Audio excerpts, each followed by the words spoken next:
Hello everyone, my name is Willem Oostdijk and I represent Oley & Associates, a pioneer and global leader in migration and education services since 2002. In today's video I share some of the latest Australian immigration updates in relation to student visas for 2022 and 2023.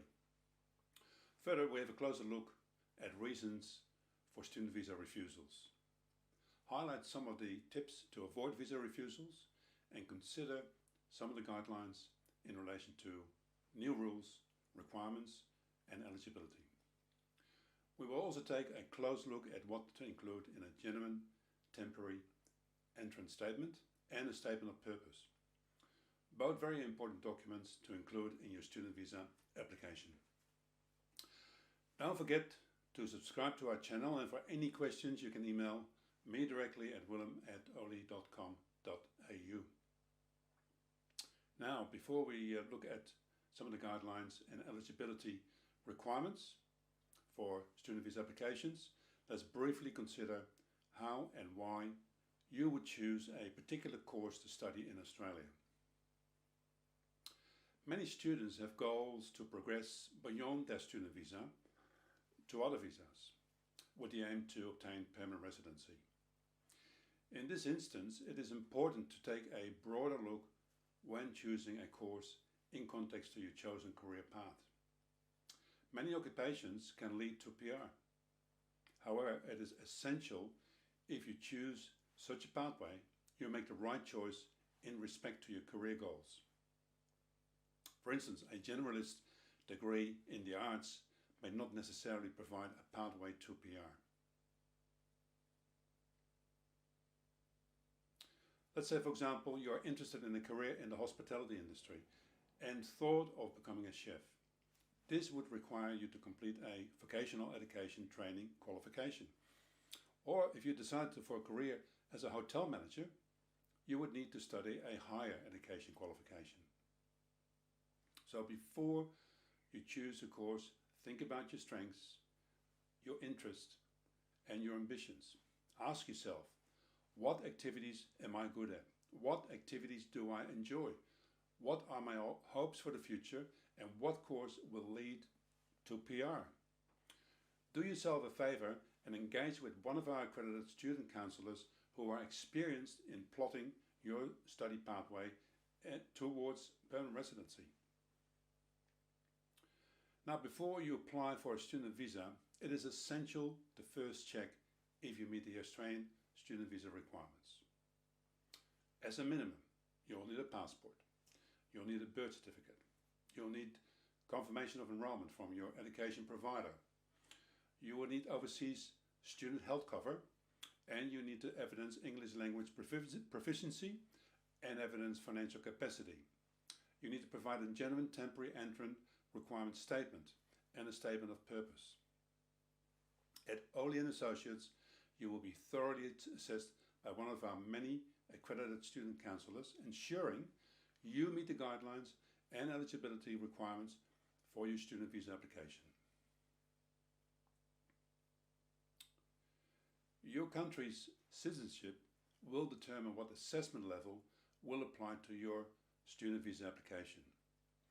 Immigration has made changes to the risk levels, assessment levels, for certain countries. These changes depend on a balance of offshore refusals and onshore immigration risks, rate of visa cancellations, people who have overstayed their visas, and people who have made protection visa applications since their visas were refused onshore. One of our accredited student counselors can assess your particular situation and for you to meet requirements, and whether there's any need for you to provide either financial and English language ability evidence with your visa application. They are familiar with students applying from Nepal. So do yourself a favor, see one of our counselors. Okay, so now let's first take a closer look at some recent changes that have been introduced to the student visa application process. You may recall that in January of 2022, the Australian government temporarily relaxed working hours restrictions for student visa holders to address workforce shortages. These changes will now come to an end on the 30th of June 2023. From July 2023, the number of working hours for international students will be kept again. The number of hours will be revised to create the right balance between work and study. Until this time, international students can work more than 40 hours a fortnight in any sector of the economy. This includes new students who can also work before their course of study commences. However, it's important that you must maintain course enrollment, you must ensure satisfactory course attendance, and ensure satisfactory course progress. Failing to do so may breach your visa conditions. Other changes include recent changes to the student visa conditions.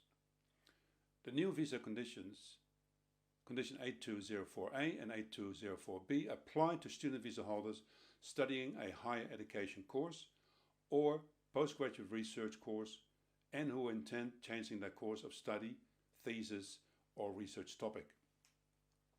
These conditions prescribe that student visa holders must not change their course unless the minister is satisfied that there is not an unreasonable risk of an unwanted transfer of critical technology by the holder, and the minister has approved the change in writing. Australian student visa holders must always adhere to their visa conditions. Failing to do so may lead to the cancellation of your confirmation of enrollment and or your student visa. Okay, ensure abiding by visa conditions is as important as preparing a decision-ready student application. Failing to do so may lead to visa refusal or rejection. Now, there are many instances when an application for an Australian student visa is rejected or refused. Nepal recently reported a very high incident rate of refusals. Let's have a closer look at some of the main reasons. Firstly, providing inadequate or misleading information will lead to visa refusal. The information you provide must be accurate and it must be consistent across all immigration-related documents. Failure to meet health or character requirements will also lead to visa refusal. Although there is opportunity to seek review of such a decision, it will become difficult to be granted a visa under such circumstances. Failure to meet genuine temporary entrant requirements is one of the most common reasons for visa refusal or rejection. This statement needs to specify that the sole purpose of you coming to Australia is to obtain a quality education only, and that you will arrange leaving Australia after the completion of your study. Your visa will be rejected if you fail to justify that you have strong ties with your home country. Your statement should explain reasons for why you chose Australia instead of your home country for your studies, why you selected a specific education provider, why you selected a particular course of study, and any education or employment gaps that you have taken between courses. Your statement should include information about your previous academic qualifications. You must explain reasons for a gap in your past study and the justification for such a gap. Your current and past employment must be documented. Proof of your ties to your home country or country of residence. Your financial circumstances needs to be accurately documented in your home country or here in your country of residence. Any work offers that you have in other third countries would be useful. And your immigration history. You must notify immigration if you had any previous visas refused. Another common failure is not meeting financial requirements. And as a primary student applicant, you are required to show at least an annual income of at least $60,000 and over $70,000 plus if you have dependents.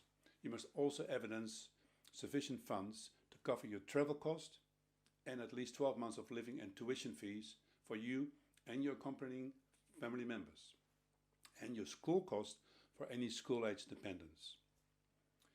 It may include a recent bank statement under your own, your parents, or any other party's names, depending on who to support your studies here in Australia. Check with one of our student counsellors for the exact amount of funds required for your application and for your particular situation. A sound financial standing may show that you have a genuine intention to study in Australia. Therefore, it is better to show a higher amount in your application. Applicants who have demonstrated sufficient funds by providing evidence of the annual income of their spouse, de facto partner, or parent would need to show that they would generally have access to those funds generated from the income. This income requirement is restricted to an applicant's spouse, de facto partner, or parents, and thus there is generally no further scrutiny to generally access based on the relationship to the applicant, although you may need to evidence your relationship to the persons supporting you. If you finance your studies, then loans taken out should be in your name or the name of individual providing financial support to you. The department may wish to seek additional information to be satisfied that the loan is for the support of the student and is not a loan that has been committed to other purposes. To give you an example, this may occur if the loan is for a considerable amount more than is required. The loan was perhaps taken out a significant period before the visa application was made, or the loan was provided as support for another student. The loan is made to or applied for by a business, also not a very good reason.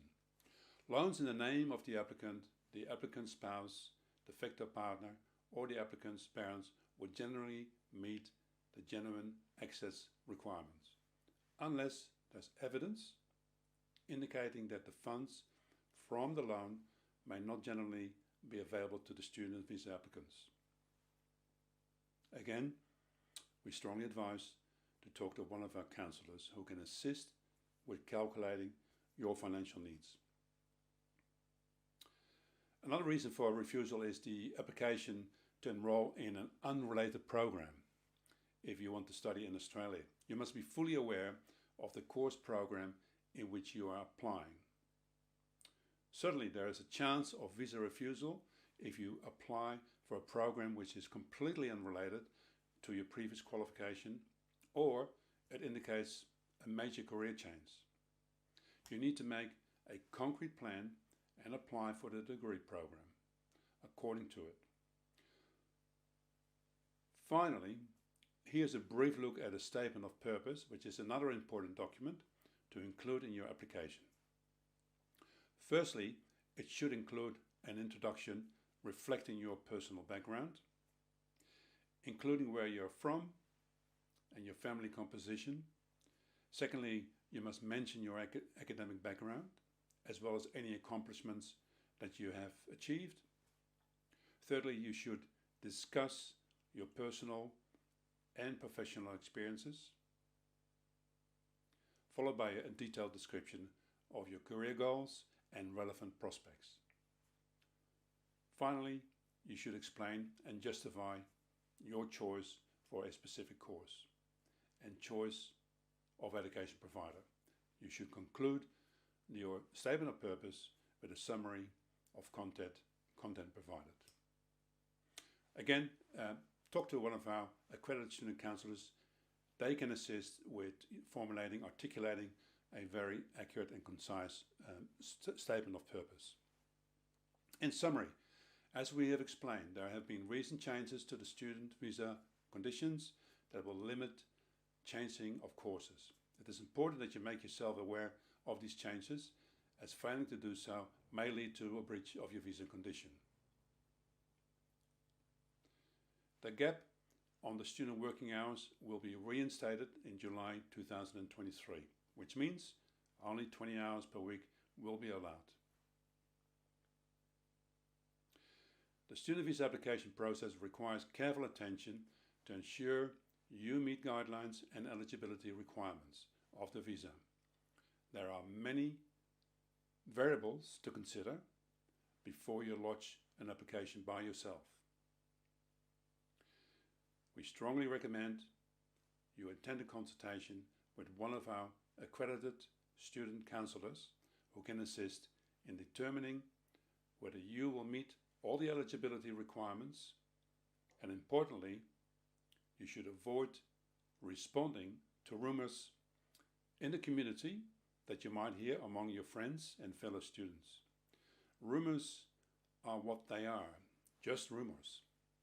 Each person presents with different circumstances. What applies to them might not be relevant to you. The best advice is to seek assistance from one of our accredited student counselors. I'd like to thank you for watching this video. We hope to see you soon at our office for a face-to-face consultation, or, if more convenient, we can arrange a Zoom meeting with one of our accredited student counselors. You can contact us directly on 612-9262-1517 or email me directly, willem@oli.com.au. Alternatively, if your inquiry is from Nepal, you can email nepal@oli.com.au. Thank you again for watching this video. Goodbye for now.